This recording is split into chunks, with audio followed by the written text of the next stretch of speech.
Good afternoon, fellow Rotarians, and welcome to the Rotary Club of Gainesville meeting at the Cade Museum. Please remember to silence your cell phone, and if you're watching on YouTube, please register your participation by sending an email to info@rotarygainesville.org. And now for our song and pledge, please welcome Jeff Sims to the podium. Thank you. I'm not worthy. Would you share some applause directed to our maestro at the piano, please? Gordon Hubble. Gordon, we appreciate it, as well as the nice music while we're having our meal, so thank you. Join me in, I'm going to call it My Country 'Tis of Thee. Maestro? My country 'tis of thee, sweet land of liberty, of thee I sing, land where my fathers died, land of the Pilgrims ride, from every mountainside, let freedom ring. And join me in the pledge, please. I pledge allegiance to the flag of the United States of America and to the republic for which it stands, one nation, under God, indivisible, with liberty and justice for all. And now for our invocation, Lori Vidal.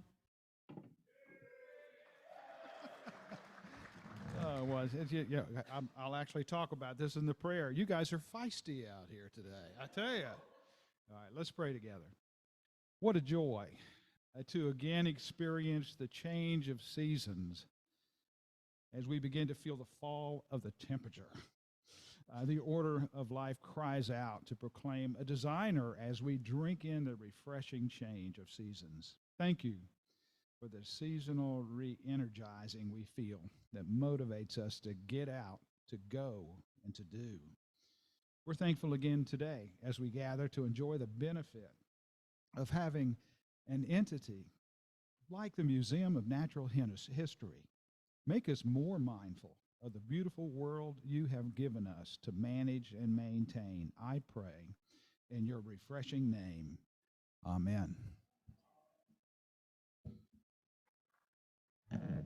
Thank you, Lori. You may be seated. And I ask at this time if guests and visiting Rotarians will remain standing to be introduced. Jason will bring the microphone around.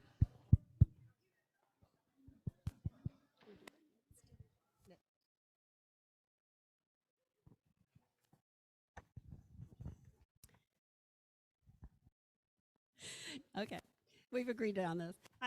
I want to introduce Kelly because she's been with us so many times before. She's with the Alachua County School Board. She has a title that goes on, but bottom line, she gives service to teachers and students and anybody else involved with our public schools. So we're glad to have her today.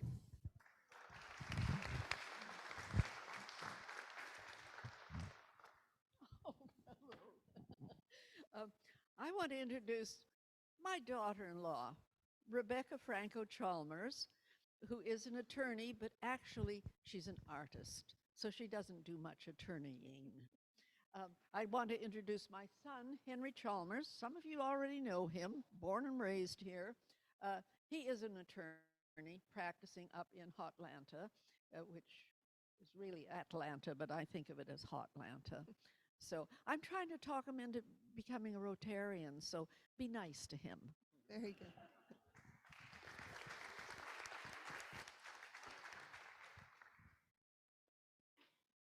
Okay, thank you and welcome. Now we're going to celebrate the October birthdays. As I call your name, please bring your dollar forward in the spirit of giving, and remember this money goes towards our Reading Safari program. So October birthdays this month. If you'll bring your dollar to President Linda, we have Rogers Bartley, David Chadwick, Paul Clayton, Tom Cousins, Rusty Daughtery, Guillermo Diaz, Pete Enwall, Michelle Farkas, Bob Franks, Dink Henderson, Jay Hutto, Brian Kramer, Asher Lozano, Matt Marino, Rich McGraw, Marty Meisner, Toby Monaco, Brandon Morris, David Nicholson, John Pastore, Wynn Phillips, Kathy Pierce, Lee Purvis, Davis Rimbert, Brett Saunders, Cheryl Scott, and Julie Waldman. And now for a round of happy birthday, we'll welcome Gordon on the piano and Jeff back to the podium.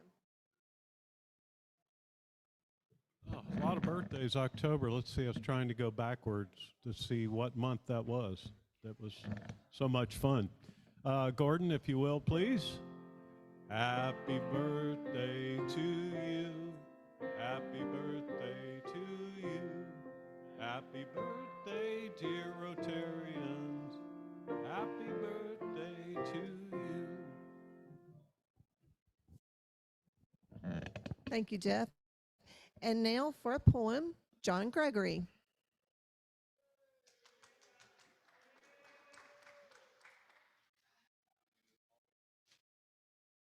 All right, everybody in here, you know that next week is Columbus Day? Monday is Columbus Day? You didn't know it was Columbus Day? Well, guess what? It's not Columbus Day. It's Indigenous Day. What happened is they changed the name from Columbus Day to Indian whatever it is because Columbus had the Indians as slaves. So I have a poem. It's called Indian Rumors. Squaw as a gossiper was a groomer. Her stories, they were a boomer. Her tales of glum, Indian was not really dumb. She had a really good sense of rumor. Chief gets fresh meat in a way that seems mighty strange, some folks say. Chief watches the sky, because where buzzards fly, he knows it's a dead giveaway.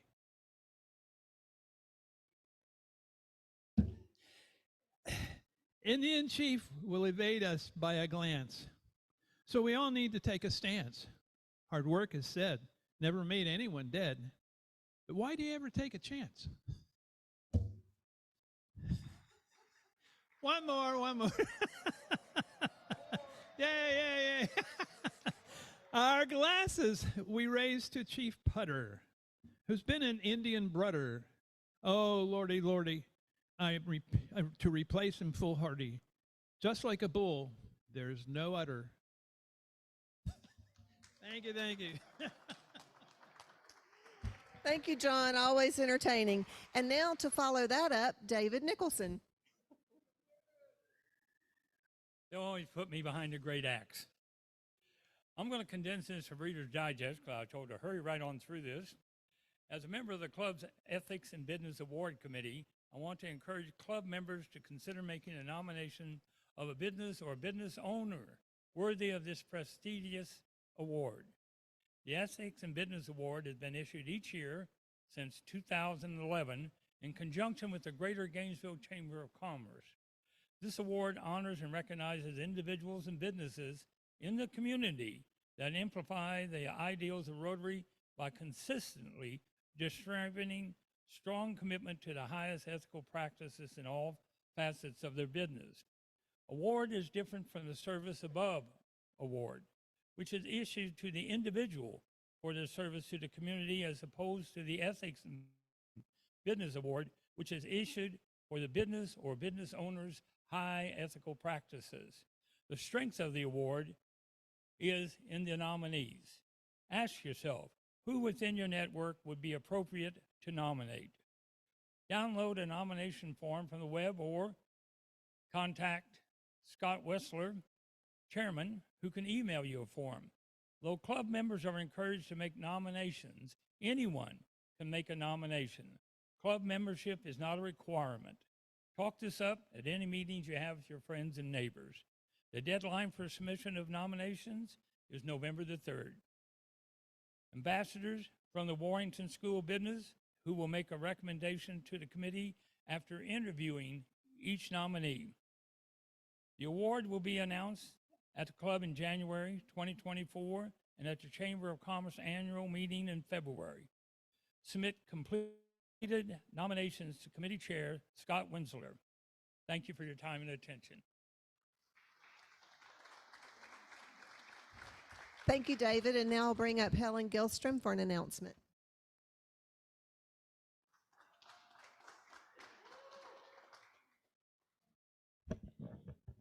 Well, I'm here to report on the total of our Undy 500 that we did this fall, especially since Kelly is here. We had $2,298 in donations from what you all contributed. She received 611 undies plus 9 plus 6, which Linda found here that she wanted to give to Kelly. It comes to $33,520, which was over the goal, and I just think is an awesome amount.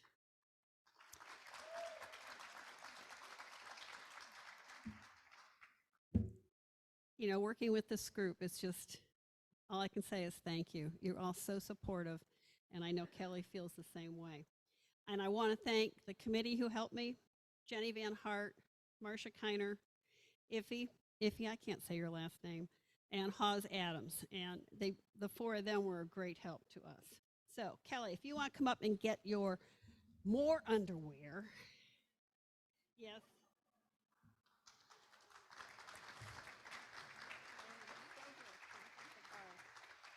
And I have, I put some thank yous around. We'll put them out again next week. But this was from Nicole Cook at Terwilliger. She said, "We are extremely grateful for this program. Our school is not close to the home of the students who are zoned. And oftentimes it's difficult for parents to get here if their child needs a change of clothes. Your donation really helps the students in this position and gives that relief to parents." So there you go. We've been telling you that all along, and we do appreciate it. So Kelly wants to talk to you about Reading Safari. All right. Well, it's one of my favorite days of the year to be knee-deep in underwear when we get to send it out to the schools. So thank you guys all again for that. And transitioning to Rotary Reading Safari, it's happening next week. And our post-pandemic method, we have 4 days at school with the kids. On 2 days, the zoo comes to us with animals for us to touch and engage with. And then 2 days, we Zoom with the zoo. And then for the final day, we're taking a field trip to the zoo. So that's next Friday. I can't do the dates in my head, but I think it's the 13th, Friday the 13th. What a lucky day. And if any of you guys would be interested in coming to the zoo with some second graders from Rawlings, we'd love to have you. And you can let Marcia know you'd like to come, and we'll get you the instructions for how to become a volunteer. But thanks to all of you guys, all of the kids who go will not only get 4 books to add to their personal classroom library, their personal library at home, and the teacher will get the books to add to their classroom library. But as these kids are transitioning from learning to read to reading to learn, this is really a great way to show them fun ways that they can learn things about things that interest them. So we're bringing back our favorite book, Keith, Tracks and Scat, which we used to famously call Poop Week. And we're looking forward to doing all of that in your name next week. So thanks so much for giving us the opportunity to keep hosting this wonderful program.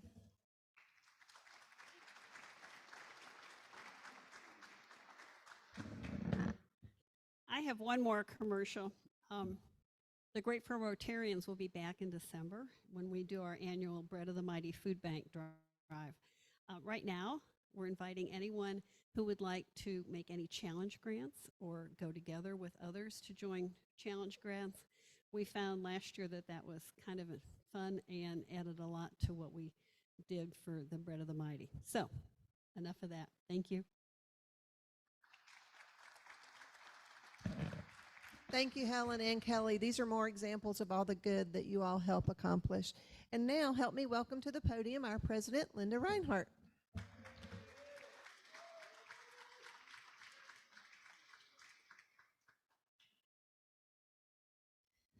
Okay, I've just got a couple quick announcements to make before we get into our wonderful program. But I've got to start by recognizing we have a couple of members that have hit some pretty substantial anniversaries this year with our club.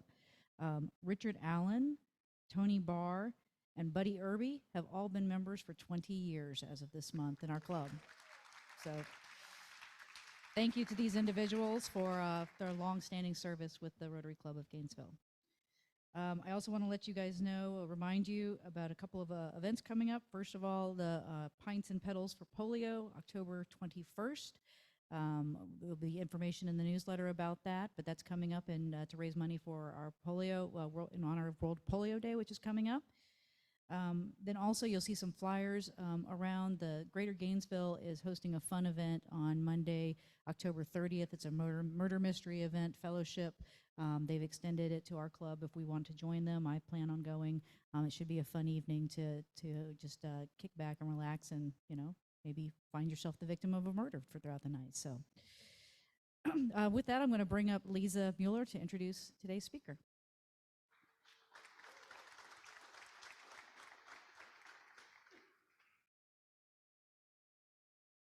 Good afternoon, fellow Rotarians. I'm excited to introduce Jonnie Deitz. She has come from us from the Florida Museum of Natural History.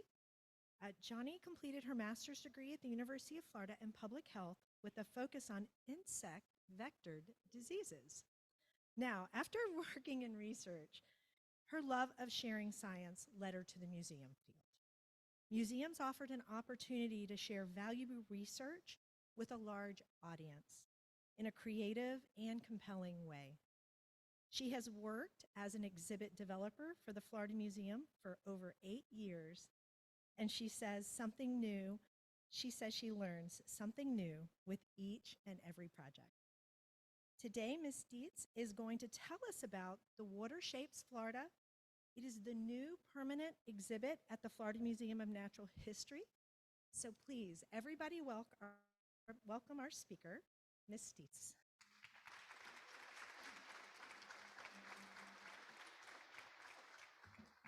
Good morning. Thank you so much for having me. I'm going to set my timer on my phone here so I don't talk too long.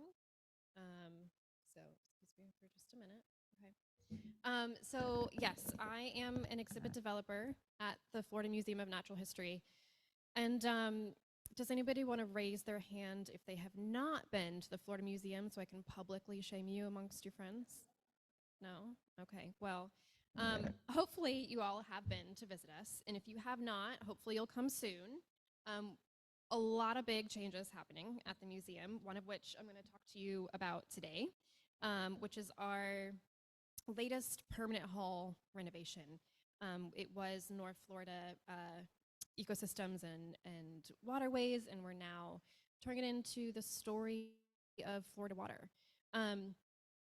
That will open hopefully sometime early this spring.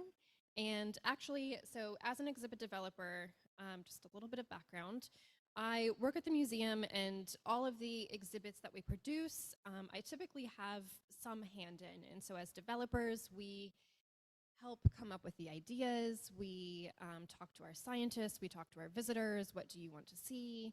And then we do a lot of the research. We do the object curation. We work with our scientists to say, okay, if we're going to talk about this subject, what kind of objects do we have in our collections that we can showcase that makes the most sense? And then we work with our fabricators and our graphic designers. So we're kind of like project managers that oversee these processes, from a tiny exhibit that's one panel on the wall to these giant exhibits that will be a permanent feature for hopefully the next 20 years or so.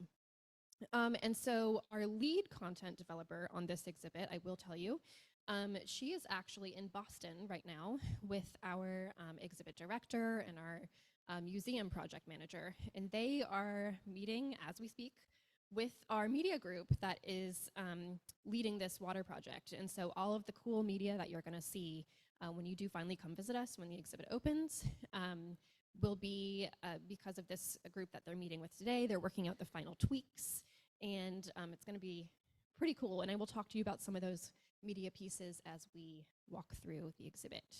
So let me proceed here. Next slide. Oh, I didn't turn it on.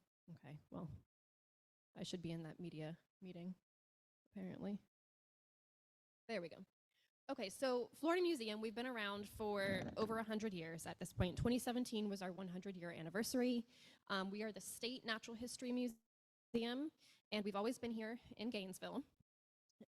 And what is really special about this exhibit update that we're doing is that it was our first permanent exhibit. And a lot of actually the staff that we have now, like our exhibit director, who is one of those folks in Boston, some of our fabricators, and even our exhibit designer, they were all here actually for that first build, for that first permanent exhibit. So they've really had an opportunity to come full circle after 20 years to reimagine this exhibit.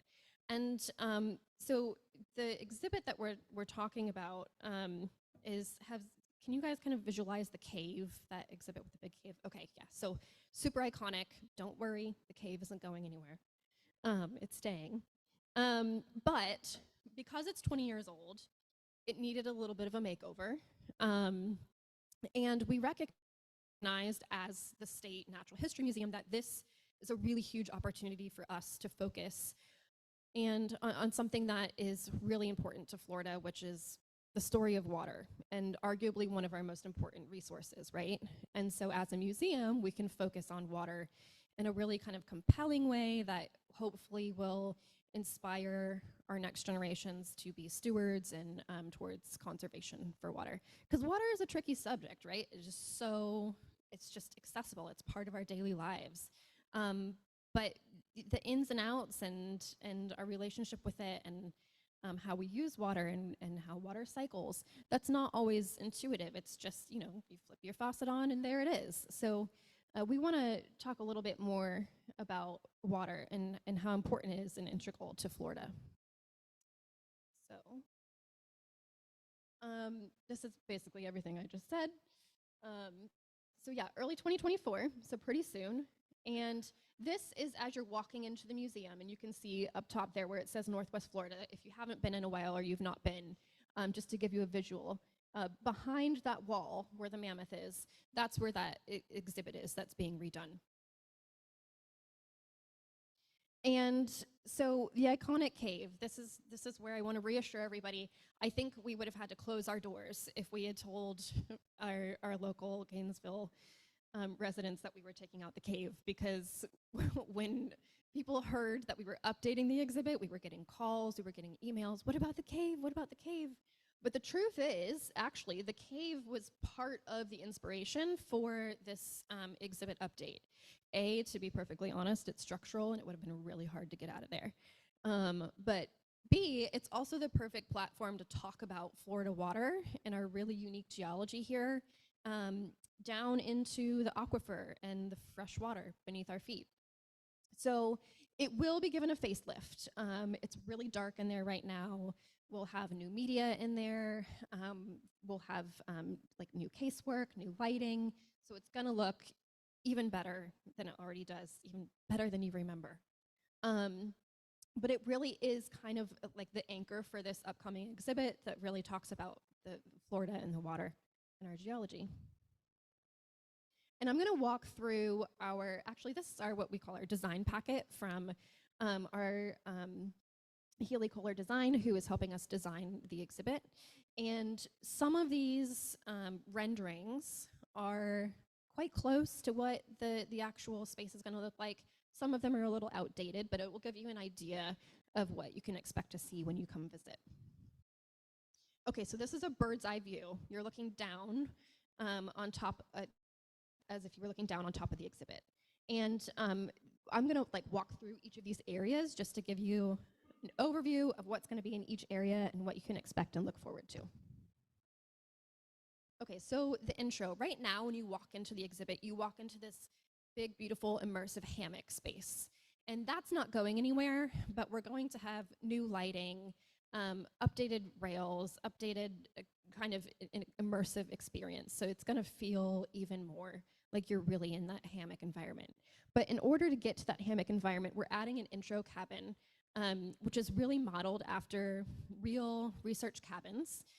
So it'll be made of stone, and as you walk into that space, you're gonna see a variety of things, right? You're gonna feel like you're in a research cabin. There's gonna be like research specimens on the wall, from hanging like insects to bats and other objects that are indicative of Florida and hammocks and water. There'll be a kayak in there. And one feature that I think is really cool is we've got LED windows. So it will look as though you're actually looking through a window into the hammock area.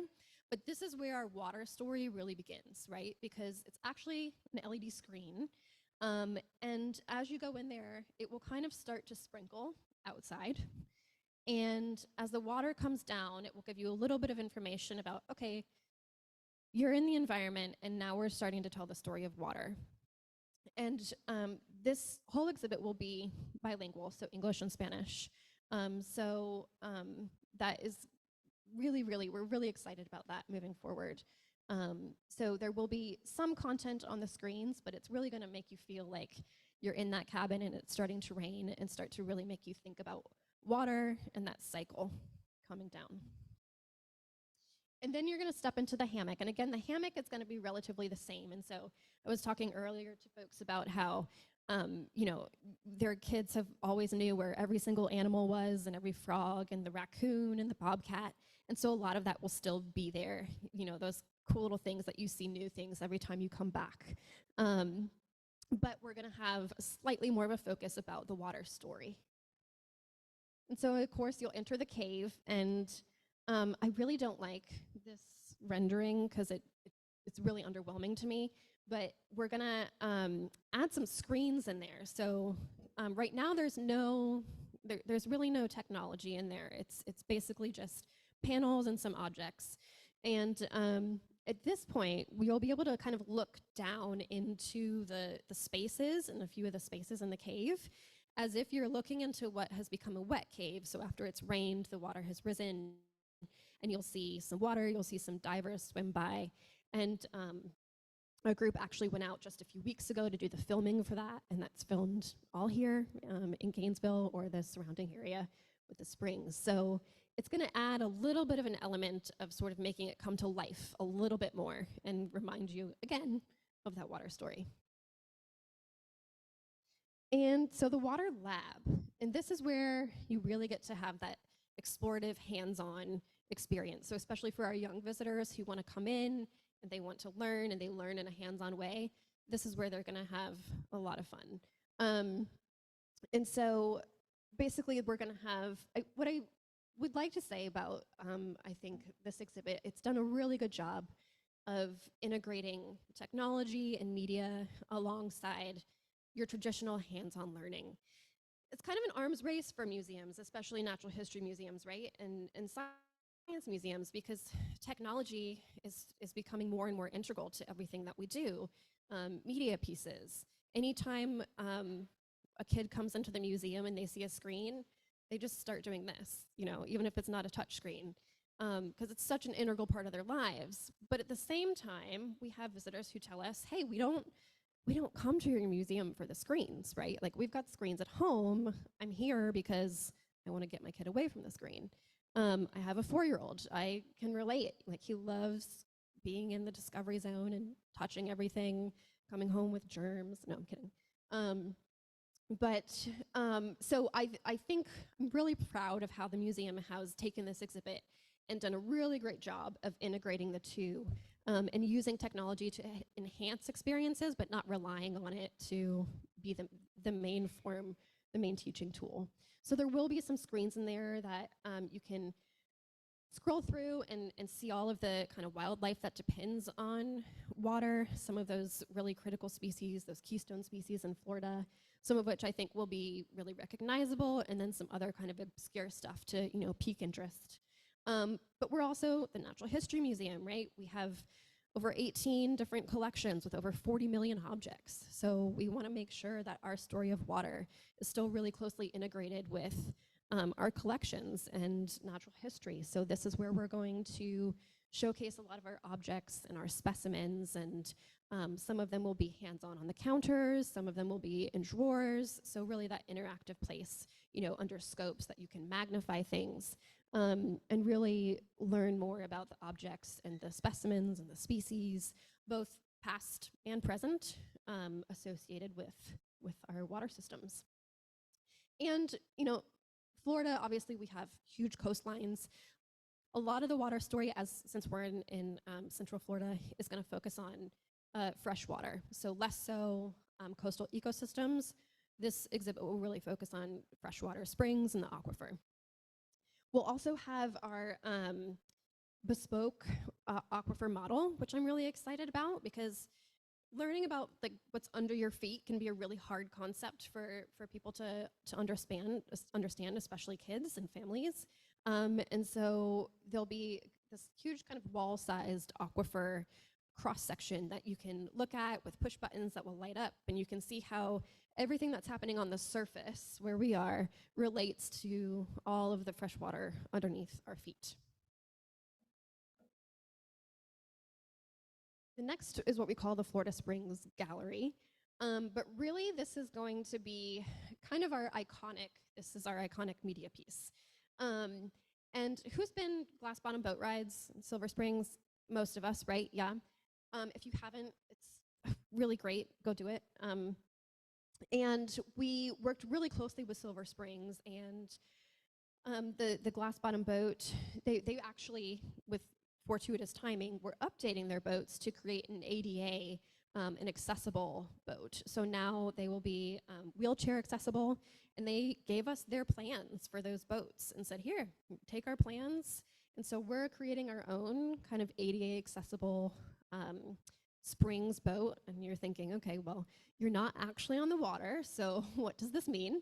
But it will be a simulation. So instead of just being on top of the water, we'll actually have the opportunity to dive deep down under the springs into the aquifer and then up above and kind of get that aerial view so you can kind of understand how it's all connected from top to bottom. And this will be kind of a magical boat ride experience that is going to be a lot of fun. And this is actually what a lot of our staff are in Boston working on right now. And then last but not least this is what we're calling the Recharge Lounge. And this is an area where we're going to focus a little bit more on current research. So we have a lot of researchers at the Florida Museum and University of Florida that do research related to water in some way, whether that's water quality issues, whether that's animals or in the water, climate change related issues. There's kind of just an endless source of content here. And so we're looking forward to be a platform to be able to showcase that research in a way that can be switched out pretty often. So there will be space for that. There'll be space for folks to kind of like come in, sit down. We'll have water-related books and articles and different things that they can explore. And then a way for visitors to leave their thoughts and their inspirations and share what they think about the exhibit or what they think about water for others to see as they come through the space. And hopefully as we move forward, the museum is going to start doing more after hours events and rentals, and this can also be a space where people can come in and use that space to kind of sit down and engage with each other after hours as well. So that's kind of an overview of the exhibit spaces. It's been a long time in the making, many, many years. We brought stakeholders in from the city, from the state, from our researchers at the museum, to different advocacy groups. Got everybody in one room along with our designers to really hash out the issues of, what do we want to focus on? What do we not want to focus on? Remember that natural history needs to be a part of this, not just water. And so, it was literally like big whiteboards and sticky notes everywhere, getting everybody to participate and really think through this exhibit. A lot of field trips to the springs. We have incredible artists and fabricators at the museum who sculpted this manatee, and Jeff Huber, who has been with the museum and just recently retired actually, but he has been with the museum for many, many years. Those manatees literally started out as like a wire and some paper with plaster. It looked like nothing. And he sculpted these beautiful manatees that will be hanging in the Recharge Lounge. And actually, one of our other fabricators, Mike, who does all kinds of metal work. He does anything. He's a welder. But he has also realized he has a knack for putting skeletons together. That even our scientists are like, look, I've got this box. If you really think you want to go for it, it's just a box full of bones, but it's up to you. And so we'll also have the manatee skeleton that he is reassembling to hang alongside the real manatees. If manatee skeletons, their skulls are super crazy. They're so weird. Have you guys seen them? You will if you haven't yet. A lot of documentation. So, you know, exhibits, the way that they're built today is different than the way that they were built 20 years ago. And so you can see on the far left a lot of the murals. I think one of the hardest things for some of us was to see those murals go. They were hand painted on plaster. And actually our exhibit designer, Ian Brenny, his wife painted most of those murals 20 years ago. And so we worked really hard to photograph them and document them so we can have a digital copy, high res, but they actually also cut them out in pieces. So they're in the back in our fabrication area in strips, kind of, in hopes that we can use them again. And we really are repurposing a lot of what has come out of there. The demolition was, crazy. It's this massive exhibit, but it took maybe a couple days to just demolish everything and get it all out. Years in the making and a couple days to get rid of it. But most everything in there, even the wooden floors, the wooden floors are coming up, but they're being reused. So they did a really great job of repurposing and reusing materials. Things like those giant pitcher plants, we actually are going to use those in an upcoming exhibit. And then a lot of the materials are being regifted or gifted to other cultural institutions or museums or schools. So nothing is being thrown away. Nothing is being wasted in any way. Construction, they're in there at 3 in the morning pouring concrete, which is pretty crazy. But there was no other time to get a huge concrete truck and giant tubes of concrete running through the museum. 3 in the morning is when we had to be there. The cabin, that's the construction of the cabin that you see. It's looking really beautiful. And this is our crew actually that is in Boston right now doing all the media, all 4 of those. So Julie Waters, who's here on the right, she's the content lead, so she really has done a lot of the script work, so the content that you'll read throughout the space, choosing objects and specimens with our scientists. Darcy McMahon and Dale Johnson, their associate director and project manager for the Florida Museum, and then that's our media group specialist back there. So they're working hard on that. I will just say, I'm almost done. Keep in mind, everything else at the museum right now is free. All of our permanent exhibits. Our paid experiences are still the Butterfly Rainforest and Antarctic Dinosaurs opens on the 7th, October 7th. And we're really excited about that one. It comes from the Field Museum, and it's huge. It's one of the biggest exhibits that we've had in there in that temporary rotating gallery space for some time. A lot of hands-on interactives that are really cool. Really looking forward to it. Some original specimens that they pulled out of the ground, original fossils from these Antarctic dinosaurs will be actually in there. They travel with the exhibit. So definitely come see us after October 7th to see that exhibit. But that's all I have for you. I would love to take questions if there's time, or I can hang around at the end.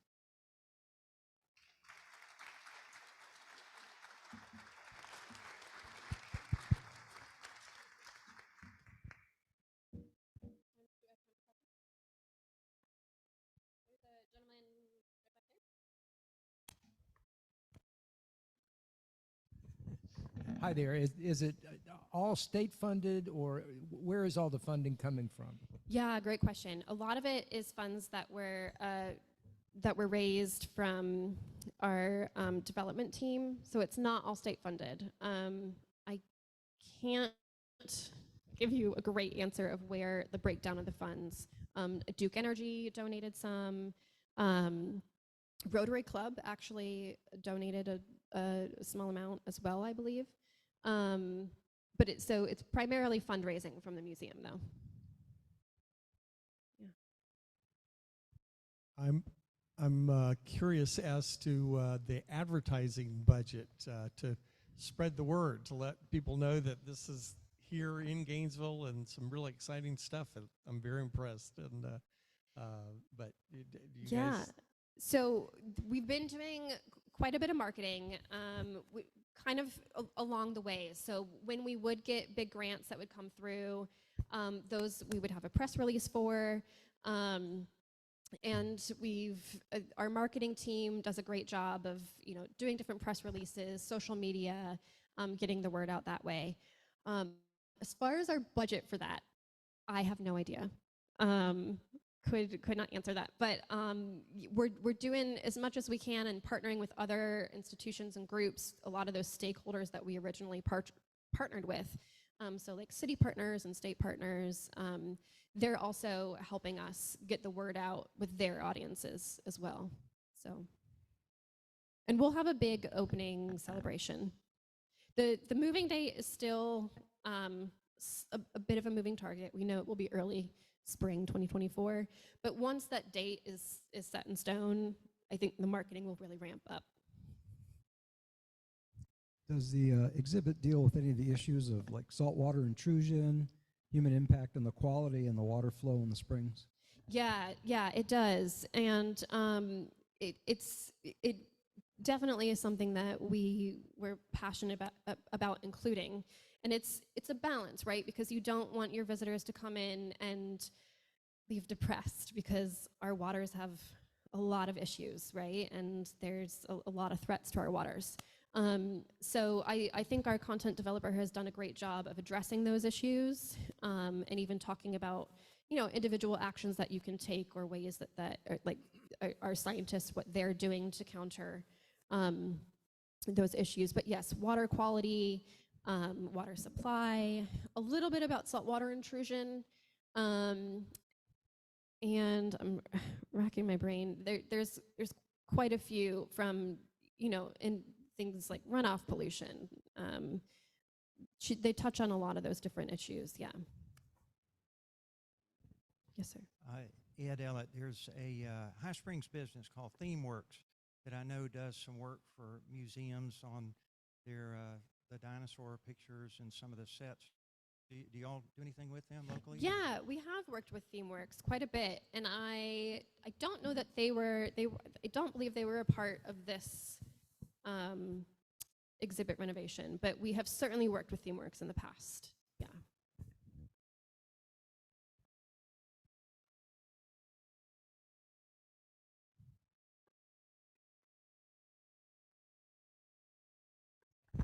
I was wondering whether or not handhelds and things like that are going to be part of the exhibit where you're, listening to things. How interactive will it be that way? And then what is the online presence going to be? Yeah, so we are not including any kind of like handheld audio tour or anything like that. It will be, again, bilingual, which is, this will be our first permanent exhibit, which is moving in that direction, and we would like to do that with the rest of our renovations moving forward. But there's always room for hosting sort of like an audio tour via our website. We have not invested in the handheld audio tours for a variety of reasons. A lot of it is the upkeep of the actual hardware, getting that returned. It's not being integrated into the rollout, but audio tours are definitely something that we're looking at moving forward. So it's not off the table for the exhibit.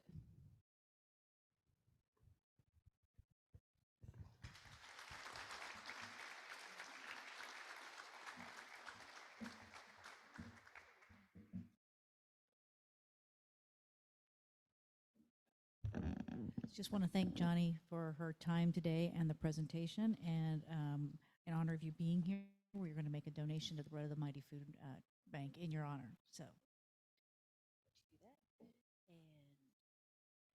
for everybody else, yep. Let's see, what else? What's next? Next week, we have a really special presentation. Child advocate Jack Levine is going to be coming into town from Tallahassee to speak with us. So we're very happy to host us. He recently won an award for his efforts in the state of Florida for child advocacy. So we're honored to have him speaking to us next week. For a quote of the day, if I can get to my paper. What people don't understand is that when water gets polluted, it's an entire aquifer. There's a whole fascinating world that exists underneath our feet that we don't see, and therefore we don't relate. And that was Aaron Brockovich. And then the Rotary Reading Safari drawing is number 405. 405 is the winning number for today. And with that, our meeting is adjourned.